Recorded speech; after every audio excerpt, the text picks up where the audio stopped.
warahmatullahi wabarakatuh. Di video ini saya Humaira Septianda sebagai moderator dan anggota saya Muhammad Alfian dan Ayu Lestari dari kelompok 2. Di sini kami akan membahas mengenai modul ajar dan bahan ajar yang telah kami susun, yang mana untuk memenuhi tugas yang telah diberikan oleh Bapak Ahmad Junaidi, SPD MPN, dengan mata kuliah Kurikulum and Material Development. Nah, tanpa perlu berlama-lama lagi, langsung saja kita mulai. Baik, di sini saya Humaira sebagai moderator sekaligus pemateri pertama yang akan memaparkan materi modul ajar kami. Nah, modul ajar yang telah kami susun dimulai dari informasi umum. Mata pelajaran Bahasa Inggris kelas 11 semester genap. Di sini adalah fase F, elemen yang kami fokuskan speaking dan topiknya adalah expressing opinions and giving suggestion. Nah, alokasi waktunya itu 3 kali 45 menit setiap pertemuan. Model pembelajaran project based learning atau discovery learning. Pendekatan yang kami gunakan itu student centered learning atau CCL. Medianya adalah Kahoot, Paddle, dan Google Form dan juga YouTube. Tahun pembelajaran 2025-2026.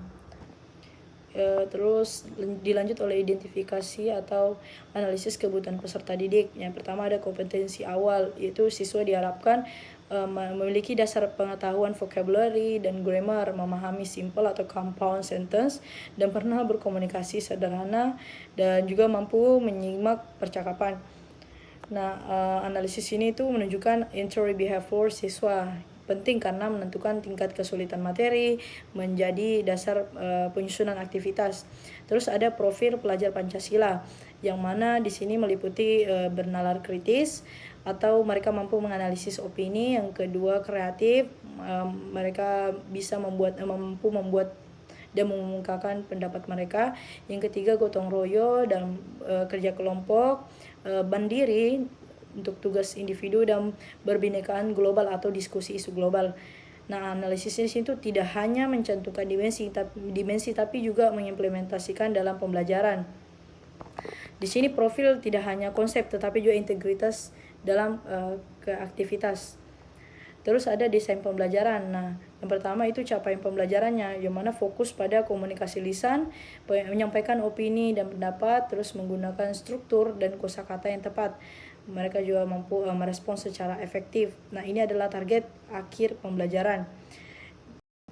Nah, tujuan pembelajaran di sini itu pertama menjelaskan fungsi dan konteks penggunaan ekspresi pendapat dan saran yang dalam percakapan bahasa Inggris. Yang kedua, mengidentifikasi frasa dan struktur kalimat untuk menyatakan pendapat seperti I think, in my opinion, as far I know. Terus juga memberikan saran, you should, why don't you, or I suggest. Terus yang ketiga ada menggunakan ekspresi opinions dan suggestion secara tepat dalam percakapan. Nah, yang keempat menganalisis dan mengevaluasi pendapat orang lain. Nah, terus yang terakhir adalah membuat video speaking tentang isu yang relevan dengan kehidupan siswa. Itulah tujuan dari pembelajaran.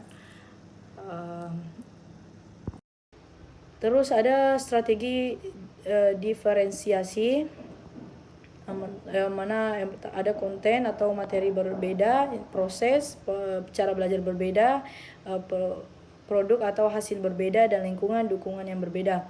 Nah, pengalaman belajar atau kegiatan pembelajaran sendiri itu, nah untuk kegiatan pembelajaran akan diawali oleh dengan berdoa bersama, lalu bergerak ke ice breaking, yang mana ice breaking di sini menggunakan Kahoot atau sebagai dalam bentuk kuis, bisa juga ice breakingnya dibuat dalam bentuk manual seperti yang akan dijelaskan dalam bahan ajar secara spesifik. Nah, fungsinya itu sebagai aktivitas pengetahuan awal atau meningkatkan motivasi siswa.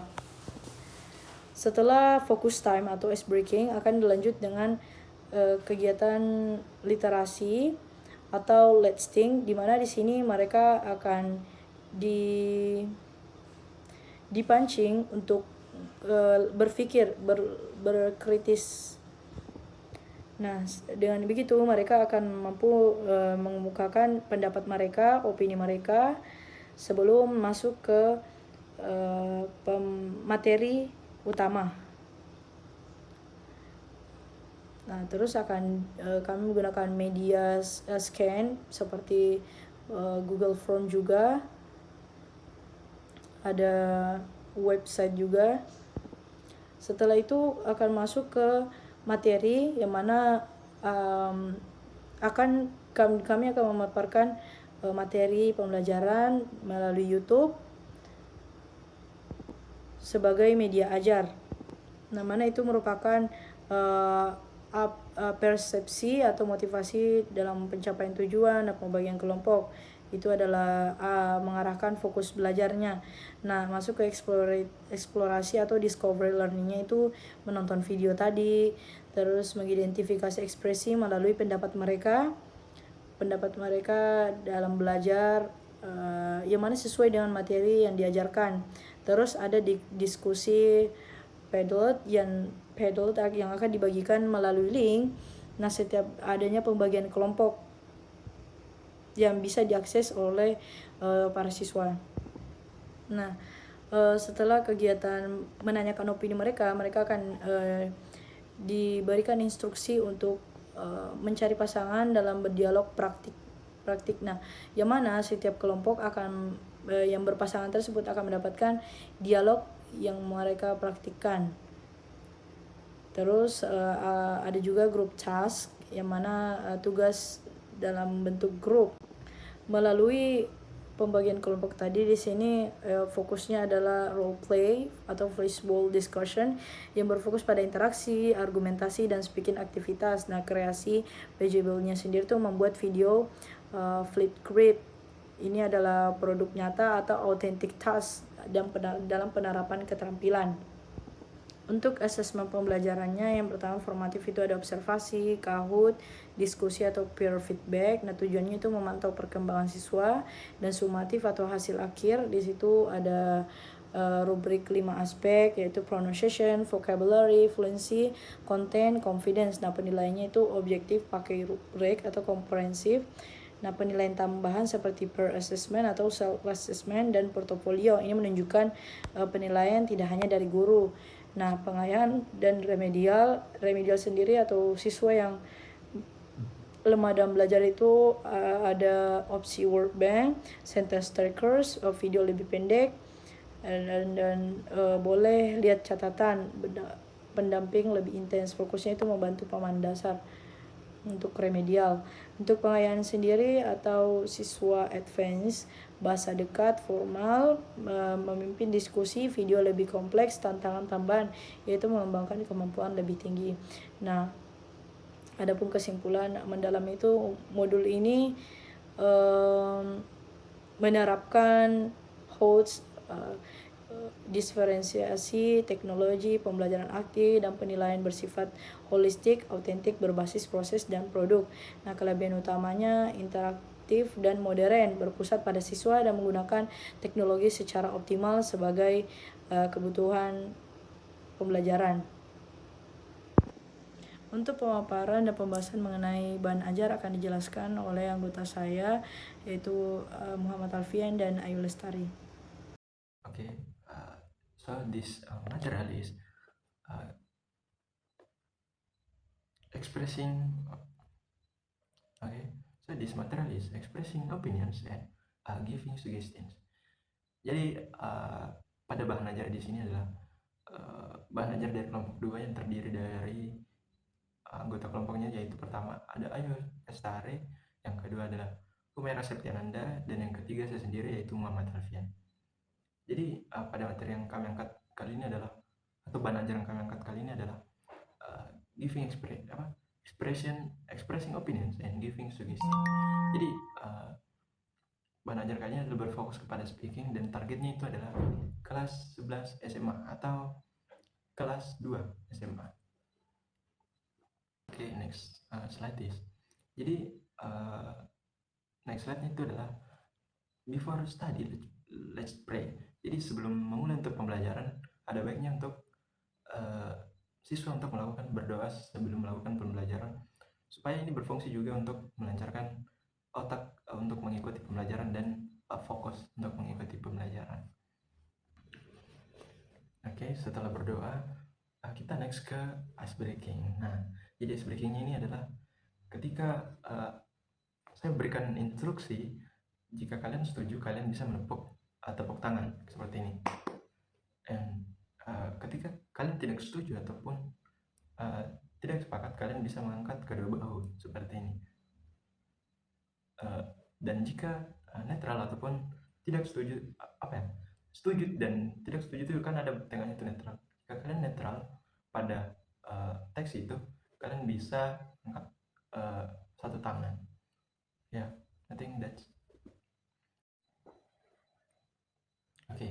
Jadi pada sesi selanjutnya itu adalah pertanyaan ataupun pertanyaan pemantik, biasa disebut dengan pertanyaan pemantik. Jadi yang pertama itu adalah kalian pernah tidak memiliki opini yang kuat tentang suatu hal, dan pernahkah kalian mencoba untuk mengekspresikan opini itu menggunakan bahasa Inggris? Nah, itu pertanyaan untuk siswa ya. Pertanyaan pemantik untuk siswa, apakah pernah mempunyai opini yang kuat? Dan pertanyaan kedua itu adalah apakah pernah menggunakan bahasa Inggris untuk mengeluarkan opini tersebut? Terima kasih kepada moderator. Saya akan melanjutkan kegiatan pembelajaran selanjutnya, yaitu menggunakan Kahoot. Nah, pada tahap ini saya akan meminta siswa untuk menggunakan atau masuk ke akun Kahoot sebagai kegiatan persepsi.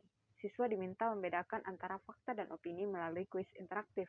Tujuannya adalah untuk mengaktifkan pengetahuan awal siswa serta membangun suasana belajar yang menyenangkan dan partisipatif.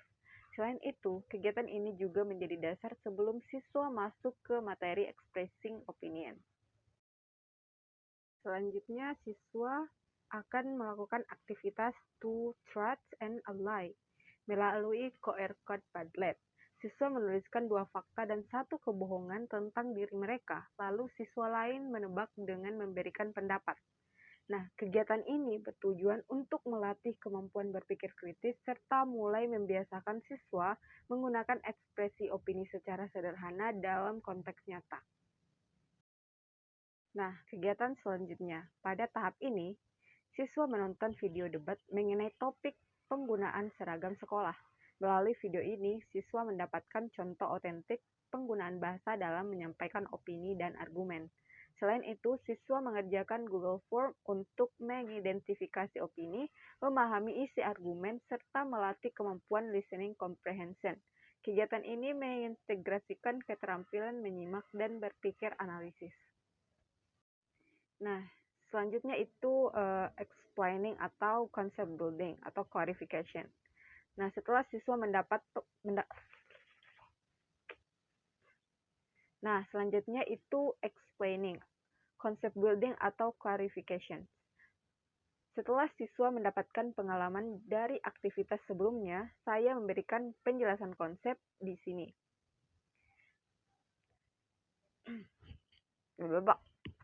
Di sini saya menjelaskan perbedaan antara expression opinion dan giving suggestion, termasuk fungsi dan contoh penggunaannya.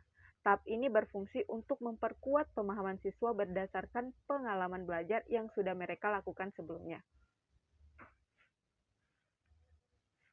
Nah, dengan urutan kegiatan seperti ini, siswa tidak hanya memahami konsep secara teori, tetapi juga mengalami langsung penggunaan bahasa dalam teks yang bermakna. Cycle expression table. On this side, you can see different types of expression used in English communication. Jadi di sini kita belajar bagaimana cara the first is expression opinions atau mengungkapkan pendapat. And the second is agreeing atau menyetujui. The third is disagreeing politely, menolak dengan sopan. And the next is giving suggestion atau memberi saran. And the next is these expressions are important because they help us communicate clearly and politely in both formal and informal situation. Okay, next slide is authentic dialogue or school issue. This slide shows an example of a real life dialogue about a school issue, which is plastic waste. Jadi pada bagian ini Rina gives her opinion about reducing plastic waste, and Budi agrees and give additional support. Sari respond and give another suggestion. So from this dialogue, we learn how to express opinions, agree with others, and give suggestion in a polite way. Okay. Next slide is individual exercise. Now this is individual exercise. Students are asked to first is writing their own opinion using expression like in my opinion atau I think, yeah. And the second is give suggestion using I suggest. And the third is show agreement or disagreement. Jadi latihan ini untuk bertujuan untuk membantu kita lebih memahami dan next slide is group task. So in this activity you will work with your partner and choose one topic: school uniforms or social media. The first is create a dialogue with at least 6 exchange. Use at least 4 different expression. Jadi tujuannya adalah untuk melatih kerjasama dan kemampuan berbicara dalam bahasa Inggris. Next slide is presentation with lines. Before presenting, please follow these with lines. The first is speak clearly and confidently, atau berbicara dengan jelas dan percaya diri. And the next is use proper expression or gunakan ekspresi yang tepat. And the next is make a contact atau tatap audience. And the next is every member must participate. Jadi semua anggota yang presentasi harus berpartisipasi. And the next is time limit is 2 or 3 minutes. And the most importantly is enjoy the process and support each other. I think that's all from me. Saya kembalikan ke moderator. Next slide. Jadi bagi teman-teman ataupun kelompok lain yang ingin bertanya, dipersilakan untuk memberikan pertanyaannya mengenai materi ataupun bahan ajar yang telah kami presentasikan. Jadi pada bagian terakhir kali ini adalah reflection atau refleksi. Jadi akan ada beberapa pertanyaan yang bakalan mengundang ataupun mengajak adik-adik ataupun siswa untuk belajar ataupun mengingat kembali apa yang sudah dipelajari dan sudah sejauh mana. Jadi yang pertanyaan pertama itu adalah what did you learn today? Jadi apa yang dipelajari pada materi kali ini atau materi tentang yang dijelaskan sebelumnya. Dan pertanyaan kedua itu adalah when will you use it? Jadi kapan pembelajaran ini, kapan kalian bakalan menggunakannya, sehari-hari ataupun di dalam kelas. Dan yang terakhir adalah how confident are you? Jadi pertanyaan ini adalah bermaksud untuk ketika kita sudah bisa menggunakan speaking dan bisa menguasai materi hari ini, sudah sejauh mana confidence atau rasa percaya diri untuk menggunakan bahasa Inggris atau menggunakan asking question, atau giving suggestion atau itulah tentang materi hari ini. I think that's from me. Thank you.